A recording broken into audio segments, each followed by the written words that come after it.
I'm in Salad, and I saw Homeward Bound, An Incredible Journey. It's directed by Dwayne Dunham, and it stars Donna Mecci, Michael J. Fox, and Shelley Field. Man, I just loved this movie.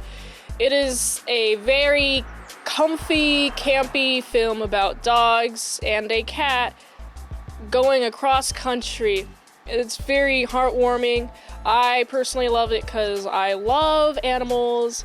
I grew up with animals. I can actually relate to the story. It's a, oh, we left home and now we're going back home. It's a returning to home story. It's really, really cute, and I love it, and I love the actors, and I love the dialogue, especially the main dog, Michael J. Fox's character. His name is, man, I don't remember his name, but I remember the other dog's name, the very, very wise one. His name is Shadow, and he's a golden retriever. And just looking at Shadow, I was like, man, I just want to pet you so much. You're such a good boy.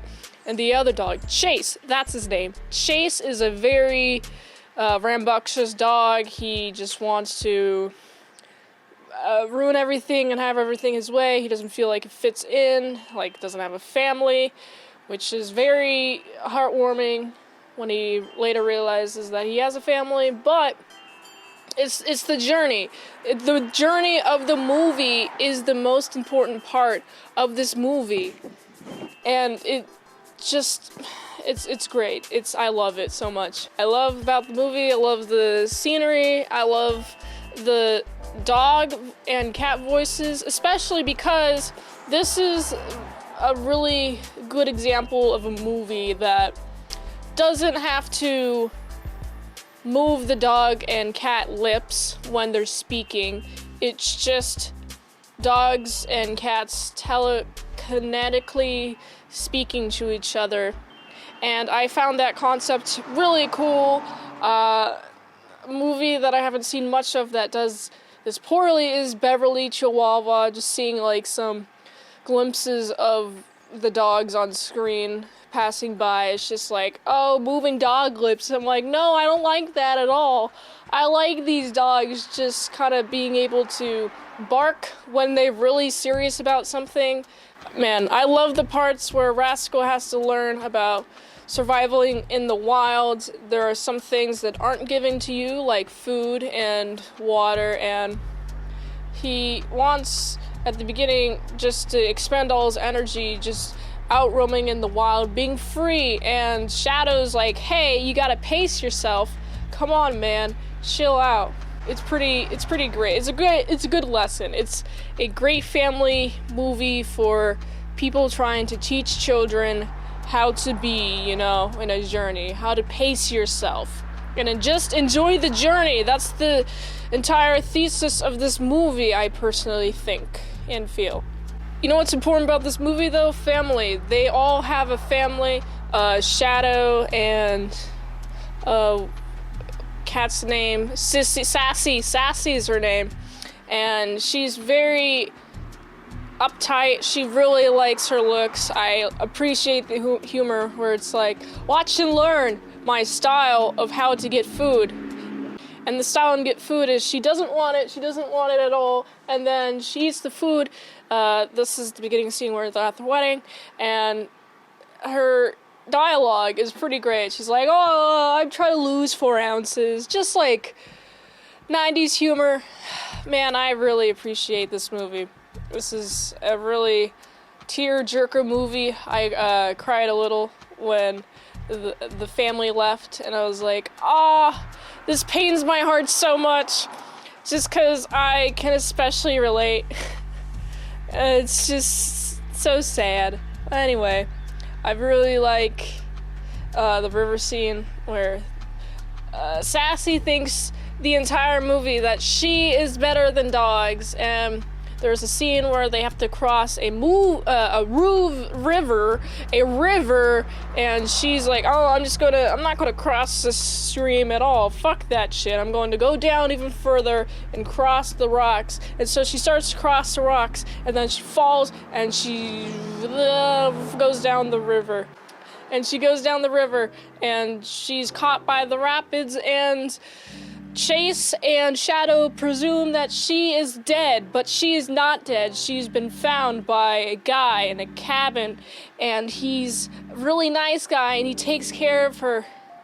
And I like how close they are to each other, because when they bark and howl and meow, they can hear each other. The scene where you got the cabin guy's taking care of Sassy, and she's being pet, and she's like, oh, I don't like being with strangers, and then she hears the barking of Shadow and Chase, and then she runs off to go towards them, and then they run in the field, and the field is where all the happiness and memories are, and it's very heartwarming. I was like, oh my god, they're together, it's so happy and great, and I love it. A great motivational moment for Chase. They are about a day's worth of traveling away from their owner's house, and Shadow's just like, come on, quickly, let's go, and Sassy's struggling to catch up. She almost gets ran over by a train, and then when she approaches him, he's like, all right, let's go, and then he falls into this hole, and I'm like, that's a lesson of going too fast. Do not speed up the process, or else you're just going to get hurt. Just do it at a normal, consistent rate. That seems to be the movie theme, pacing yourself and appreciating family while you still have it. What a great theme for people to appreciate and to fully enjoy in their hearts. And Shadow's leg is now broken, and he can't climb up.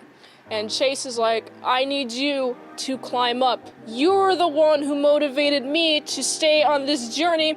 I'm not going to let you give up, or what else am I doing this for other than for you?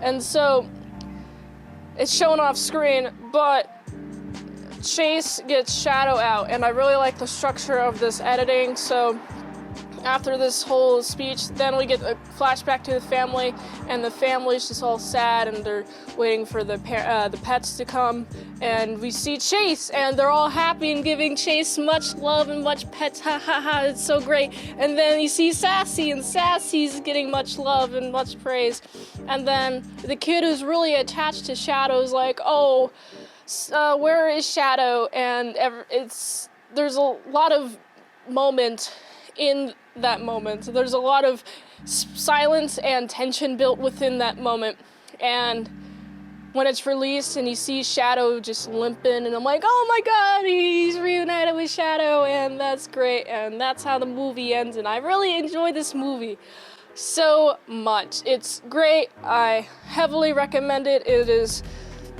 an egg slant movie. I give it the mint salad seal of approval, give it that stamp, very good gold star. I give this movie a 10 out of 10. It is the perfect movie, and it is a shame that it has a 6.1 on IMDb. It's a great movie. It does the animal talking well. It is very campy, and it has a purpose for being a movie it's just a piece of art, and I don't think it gets enough credit. If you like this content, I have some daily vlogs at patreon.com/ASEpresents. There's a B right there, $3 a month. You should go check it out. Until next time, I'm Mint Salad Saw.